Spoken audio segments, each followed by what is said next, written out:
Hello everyone, welcome back on the channel. जैसा कि आप जानते हैं हम एनपीओ टॉपिक कर रहे हैं और एनपीओ की डिटेल इन्फॉर्मेशन हम पढ़ चुके हैं। आज हम पढ़ेंगे कि एनपीओ में एक फुल फ्लेज क्वेश्चन कैसे बनाया जाता है, मींस किस तरीके से ओपनिंग बैलेंस शीट बनती है, कैसे इनकम एंड एक्सपेंडिचर बनता है और कैसे फाइनल बैलेंस शीट बनाई जाती है। सीक्वेंस क्या है, पहले ये बनता है, उसके बाद ये, देन दिस। ठीक है, मेरे पास इनकम एंड एक्सपेंडिचर के लिए नीचे स्पेस कम था, इसीलिए मैंने इसको सेपरेटली बनाया है। बट आप एग्जाम में ऐसा ही करेंगे, पहले बैलेंस शीट बनेगी, फिर इनकम एंड एक्सपेंडिचर और देन आपकी फाइनल बैलेंस शीट। क्लियर है? अब आज हम जो क्वेश्चन करेंगे वो बिल्कुल बेसिक क्वेश्चन करेंगे ताकि आपको पहले डिटेल्ड इन्फॉर्मेशन हो जाए, उसके बाद हम थोड़ा डिफिकल्ट लेवल का क्वेश्चन करेंगे। ठीक है, in another video. So let's start, have a look over the question. देखिए क्वेश्चन में क्या बोला जाता है, following is the receipt and payment account of Maharaja club Bhiwani for the year ended 31 March 2015। ये आपको बोलता है कि 31 मार्च 2015 के लिए आपको अकाउंट बनाना है। अब अगर 2015 हमारा करंट ईयर है तो प्रीवियस ईयर क्या रहेगा हमारा, मतलब हमारी बुक्स की ओपनिंग कब हुई होगी, 1 अप्रैल 2014 में, यानी कि 15 से पहले। तो ओपनिंग बैलेंस शीट 1 अप्रैल को बनेगी। इनकम एंड एक्सपेंडिचर 31 मार्च 2015 का बनेगा, जैसा कि क्वेश्चन में बनाने के लिए कहा गया है। And final balance sheet same date पर बनाई जाएगी, 31 मार्च 2015। जो जो आइटम्स आपके पास ओपनिंग बैलेंस शीट में होंगी वो ऑटोमेटिकली क्लोजिंग बैलेंस शीट में भी आ जाएंगी।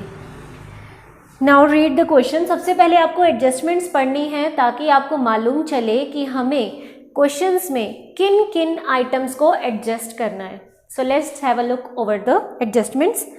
Assets on 1 अप्रैल 2014। आपको 1 अप्रैल 2014 में कुछ एसेट्स के बारे में डिटेल दी गई है, like land and building, stock of food stuff, unused stamps. तो लैंड, बिल्डिंग, फूड स्टफ और अनयूज पोस्टेज स्टैम्प्स, ये सभी 1 अप्रैल 2014 पर दिए गए हैं, यानी कि ये ओपनिंग बैलेंस शीट में आएंगे। Point number 2, subscription due on 31 मार्च 2014, यानी कि 2014 में सब्सक्रिप्शन हमारा आउटस्टैंडिंग है जिसकी वैल्यू है 2400, यानी ये भी ओपनिंग बैलेंस शीट का हिस्सा है। And on 31 March 2015 was 3500। अब यहाँ पर आप ध्यान देंगे तो ऑन 31 मार्च 2015 के बाद कोई अमाउंट गिवन नहीं है। इसका मतलब क्या है कि 31 मार्च 2015 की अमाउंट आपको निकालनी पड़ेगी, और जो ब्रैकेट में दिया गया है वो उसके आगे फॉर लिखा है, फॉर 2014 to 15। इसका मतलब है कि एक पर्टिकुलर पीरियड में, यानी कि 2015 वाले ईयर में आपका आउटस्टैंडिंग 3500 है। कॉन्सेप्ट को समझिए। ऑन का मतलब होता है टोटल सब्सक्रिप्शन, यानी कि प्रीवियस एंड करंट ईयर दोनों। लेकिन अगर ब्रैकेट में फॉर लिख दिया है तो हमें सिर्फ फॉर वाले पे कंसंट्रेट करना है। फॉर 2015 में, यानी कि करंट ईयर का सब्सक्रिप्शन हमें 3500 दिया गया है, करंट ईयर का ओनली। पॉइंट नंबर 3 कहता है, on 31 March 2015 there was stock of food stuff, postage stamps of the value 600। ठीक है, 31 मार्च यानी कि जब आपका बुक्स क्लोज होता है उस डेट पर आपको कुछ आइटम्स दी गई हैं, तो वो आपकी दूसरी वाली बैलेंस शीट में जाएंगी। And then last is the bylaw of the club provides 60% of interest fees and 20% of surplus any year will be transferred to reserve fund. अब इस लाइन का मतलब क्या है, ये कहता है कि जो क्लब है उसका एक रूल है कि जितनी भी एंट्रेंस फीस होगी उसका 60% हमें रिजर्व फंड में ट्रांसफ़र करना है, और अगर हमें कोई सरप्लस मिलता है, मींस इनकम एंड एक्सपेंडिचर में अगर कोई सरप्लस हमारे पास आता है तो उसका भी 20% जो होगा वो हमें रिजर्व फंड में ट्रांसफ़र करना है। ठीक है, यानी कि आपको 2 एडजस्टमेंट्स निकालनी है और वो रिजर्व फंड में डालनी है। तो अब हम क्वेश्चन स्टार्ट करेंगे कैसे। जो 1 अप्रैल की आइटम्स दी गई हैं पहले हम वो पुट करेंगे ताकि हमारी ओपनिंग बैलेंस शीट आ जाए। तो 1 अप्रैल पर हमारे पास सबसे पहले देखिए कैश दिया हुआ है रिसीप्ट एंड पेमेंट अकाउंट में, दैट इज 6800। तो आपको कैश बैलेंस लिखना है 6800। उसके बाद आपके पास लैंड एंड बिल्डिंग की वैल्यू दी गई है, आप वो लिखेंगे, लैंड एंड बिल्डिंग 1,50,000। नेक्स्ट है आपके पास फूड स्टफ, आपने लिखा food stuff and its value is 2200। Then postage की वैल्यू है 800 एंड आउटस्टैंडिंग सब्सक्रिप्शन क्वेश्चन में गिवन है, दैट इज 2400, राइट। इसके अलावा अगर कोई आइटम होती तो हम पुट कर देते, बट हमारा और कोई आइटम गिवन नहीं है, तो यहीं पर बैलेंस शीट को हम क्लोज करेंगे। इनका टोटल हम कर लेते हैं 1,50,000,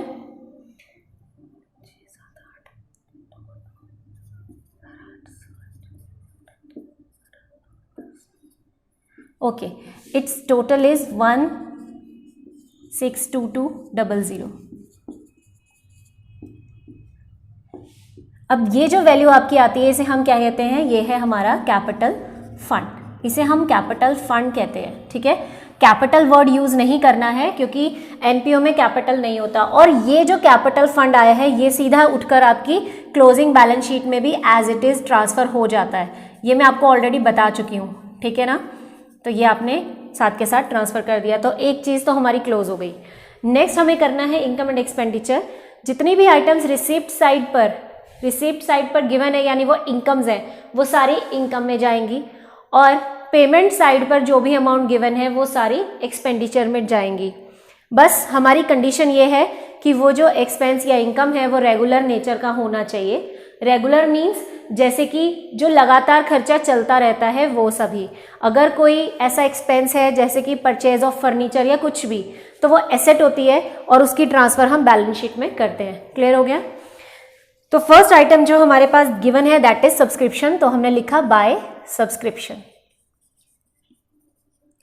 अब मुझे पता है कि सब्सक्रिप्शन की एडजस्टमेंट्स दी गई है, इसीलिए मैं उसकी अमाउंट अंदर की साइड लिख दूंगी और थोड़ा स्पेस छोड़ दूंगी एडजस्टमेंट के लिए। नेक्स्ट है सेल ऑफ फूड स्टफ, ठीक है, तो हमने सेल किया फूड स्टफ का,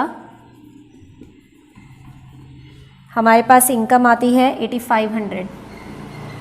नेक्स्ट है एंट्रेंस फीस, तो आपने लिखा बाय एंट्रेंस फीस, अमाउंट है 15,000, बट आपको याद होगा इसमें से 60% जो है वो ट्रांसफ़र करना है कहाँ पर, रिजर्व फंड में। यानी कि एक रिजर्व फंड के नाम से अकाउंट बनाया जाएगा और उसमें एंट्रेंस फीस की अमाउंट ट्रांसफ़र होगी।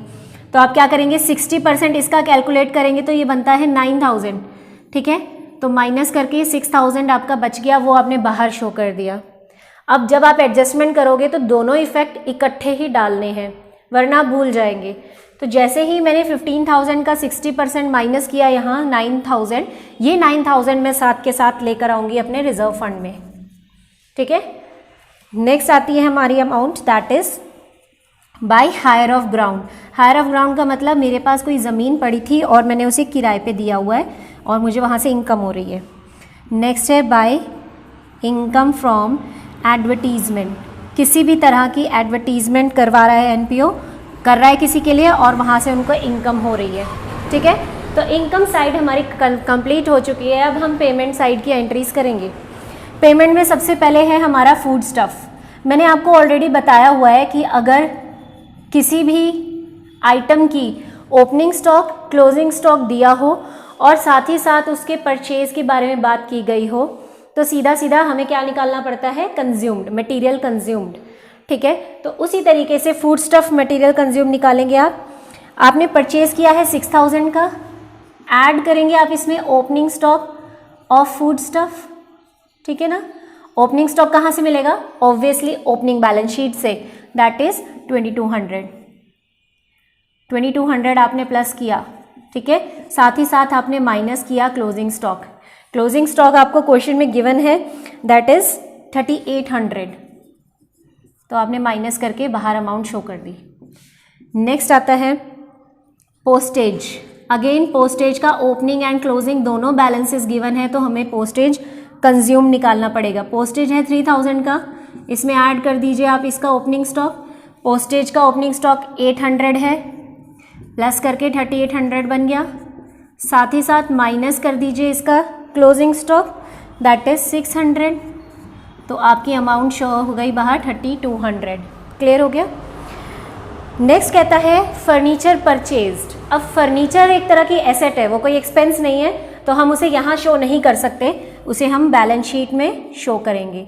तो बैलेंस शीट में हमने फर्नीचर परचेज किया है 25,000 का, क्योंकि ये हमारी एसेट है।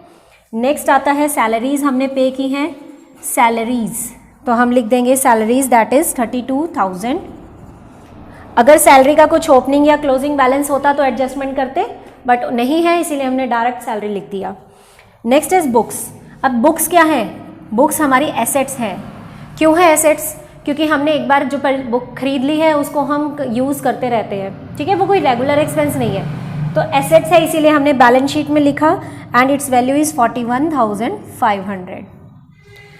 नेक्स्ट आता है न्यूज़पेपर। न्यूज़पेपर तो आप रेगुलर बेसिस पर खरीदते हैं, हर रोज़ आपको लेना पड़ता है, तो इसीलिए न्यूज़पेपर आ जाएगा इनकम एंड एक्सपेंडिचर में एक्सपेंस की तरफ।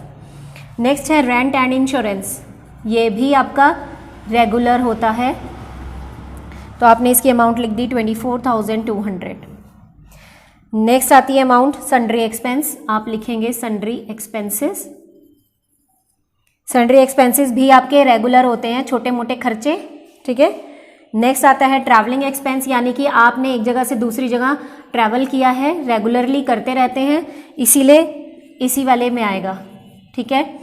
एंड लास्ट है प्रिंटिंग। प्रिंटिंग भी आप रेगुलर बेसिस पर करते हैं, तो प्रिंटिंग की अमाउंट है 9200। एंड लास्ट कहता है कैश बैलेंस 15,200, तो कैश बैलेंस तो एसेट है, इसीलिए हम इसको यहाँ पर शो कर देंगे। क्लियर हो गया?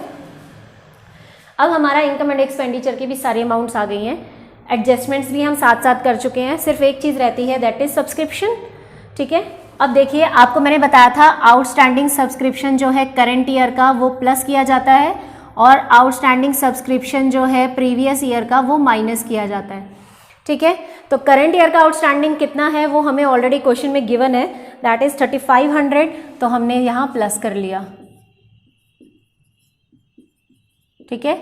उसके बाद outstanding subscription of previous year, एक बार देखिए क्वेश्चन में सब्सक्रिप्शन का पॉइंट रिसिप्ट साइड पर दिया गया है, अमाउंट है सब्सक्रिप्शन की 1,20,000, मगर ब्रैकेट में उसने मेंशन किया इट इंक्लूडिंग 2,000 फॉर 2013 to 14, यानी कि इस 1,20,000 में 2,000 की अमाउंट इंक्लूडेड है। किस चीज साल के लिए? पिछले साल के लिए, मीन्स प्रीवियस ईयर की, 2014 वाले ईयर की 2,000 की सब्सक्रिप्शन की अमाउंट इंक्लूडेड है। अब जितना मुझे रिसीव हुआ था मैं माइनस भी उतना ही कर सकती हूँ। हालांकि एडजस्टमेंट में हमें कितना दिया गया है, एडजस्टमेंट में हमें बताया था कि आउटस्टैंडिंग सब्सक्रिप्शन 2400 है, मगर हमें मिला कितना है, सिर्फ 2000, तो जितना मिला है उतना ही आप लेस करेंगे। आउटस्टैंडिंग ऑफ प्रीवियस ईयर 2000 आपने माइनस किया, आपकी अमाउंट आ जाएगी। क्लियर हो गई बात? ठीक है, जितना रिसीव हुआ है उतना ही माइनस करेंगे। अब ये काम खत्म हो चुका है हमारा, हमें सरप्लस निकालना है। हम इस वाली साइड का टोटल करेंगे और इस वाली साइड का भी हम टोटल करेंगे, तो मैं इसका जल्दी से टोटल कर देती हूँ।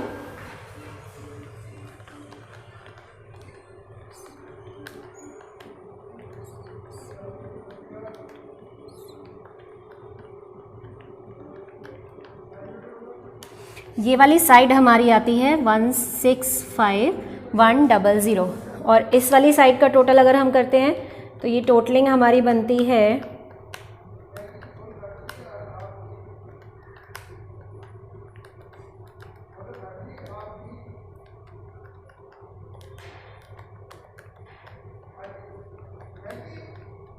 96,300। अब सिंपल सी बात है, ये वाली साइड 1,65,000 समथिंग आ रही है और ये वाली सिर्फ 96,300 आ रही है। इसका मतलब ये वाली साइड शॉर्ट पड़ रही है, और जो साइड शॉर्ट पड़ती है डिफरेंस वहीं डाला जाता है। ठीक है, तो आप यहाँ डालेंगे 2 सरप्लस। आप ये समझिए कि ये एक तराजू के 2 हिस्से हैं, अगर दोनों को बराबर करना है तो जितनी वैल्यू यहाँ कम पड़ रही है उतनी ही यहाँ डाल दी जाएगी। एक्चुअल में टोटल कितना था 165,100। ठीक है, दोनों को आपने माइनस किया तो ये बन जाएगा आपका 68,800। तो आपने लिखा 68,800 डिफरेंस। क्लियर है जी? अब ये हमारा जो है आंसर आ जाता है सरप्लस का। अब हमें क्या करना है कि ये जो सरप्लस आया है ये यहाँ कैपिटल फंड में प्लस कर दिया जाता है, मगर एक कंडीशन है। कंडीशन क्या है कि सरप्लस का 20% रिजर्व फंड में डालना है। हम पूरा का पूरा सरप्लस यूज़ नहीं कर रहे हैं, तो हम क्या करेंगे, सरप्लस का 20% निकाल लीजिए। 68,800 का 20% आप करेंगे सरप्लस का 20% निकाला हमने, 20% वैल्यू बनती है 13,760। तो टोटल रिजर्व फंड कितना हो गया 9,000 प्लस दिस अमाउंट, टोटल बाहर हो गया 22,760। अब सरप्लस का कुछ हिस्सा रिजर्व फंड में गया है, लेकिन बाकी का सरप्लस कहाँ जाता है, कैपिटल फंड में ऐड कर दिया जाता है। तो बाकी की बची हुई अमाउंट कितनी है 68,800 माइनस दिस अमाउंट, तो अमाउंट आ गई 55,040 रुपीज। अब कैपिटल फंड में ये ऐड करिए और अमाउंट को बाहर शो कर दीजिए। ठीक है, ये हो गया हमारा काम। लेकिन बैलेंस शीट अभी क्लोज नहीं हुई है क्योंकि कुछ आइटम्स मिसिंग हैं। हमने क्या किया है, एडजस्टमेंट का एक पॉइंट था हमारा जिसमें क्लोजिंग बैलेंस शीट की जो अमाउंट्स थी वो सारी हमें यहाँ ट्रांसफर करनी पड़ेंगी। 31 मार्च 2015 पे हमारे पास फूड स्टफ गिवन है, तो हमने फटाफट से फूड स्टफ लिखा, दैट इज 3800। उसके बाद हमारे पास पोस्टेज है, हमने पोस्टेज लिखा 600। ठीक है, and then outstanding subscription. Outstanding subscription देखिए कितना, बैलेंस शीट में हमेशा टोटल सब्सक्रिप्शन आउटस्टैंडिंग जाता है। टोटल मीन्स करंट ईयर का एंड प्रीवियस ईयर का। तो करंट ईयर का आउटस्टैंडिंग हमारे पास 3500 है, हम निकाल चुके हैं, क्वेश्चन में गिवन भी है। प्लस प्रीवियस ईयर का आउटस्टैंडिंग कितना है, देखिए आउटस्टैंडिंग सब्सक्रिप्शन था 2400, जिसमें से आपको मिला है सिर्फ 2000, यानी कि 400 अभी भी आउटस्टैंडिंग है जो आज नहीं तो कल मिलने वाला है। यानी कि टोटल कितना हो गया 3500 प्लस 400 3900। ठीक है जी। एंड लास्ट स्टेप क्या होगा कि जब आपकी क्लोजिंग बैलेंस शीट खत्म होने वाली होगी तो आपको मैचिंग करनी है कि जो आइटम ओपनिंग बैलेंस शीट में थी वही आइटम्स क्लोजिंग में भी होनी चाहिए। जैसे कि कैश बैलेंस है हमारे पास, कैश हमने ट्रांसफर कर दिया। लैंड एंड बिल्डिंग 1,50,000 की लैंड बिल्डिंग आपके पास पहले से ही पड़ा हुआ था, मगर क्वेश्चन में कहीं नहीं बताया गया कि बिल्डिंग को बेचा गया है। अगर नहीं बेचा गया या कोई डेप्रिसिएशन नहीं लगा, कुछ नहीं हुआ, इट मीन्स वो बिल्डिंग 1,50,000 की आज भी मेरे पास है। ठीक है ना, वो ऐसी गायब तो नहीं हो जाएगी, जो चीज़ स्टार्टिंग में थी वो एंडिंग में भी रहेगी। यानी कि मेरे पास 1,50,000 का लैंड एंड बिल्डिंग भी पड़ा है।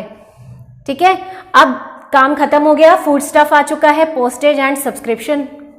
अब आप इन दोनों साइड का टोटल करके देखिए, टोटल मैच करना चाहिए। अगर मैच नहीं किया इट मीन्स आपकी कोई मिस्टेक है। तो ये वाली साइड तो 2,40,000 आ रही है हमारी, इस वाली साइड को भी देख लेते हैं हम।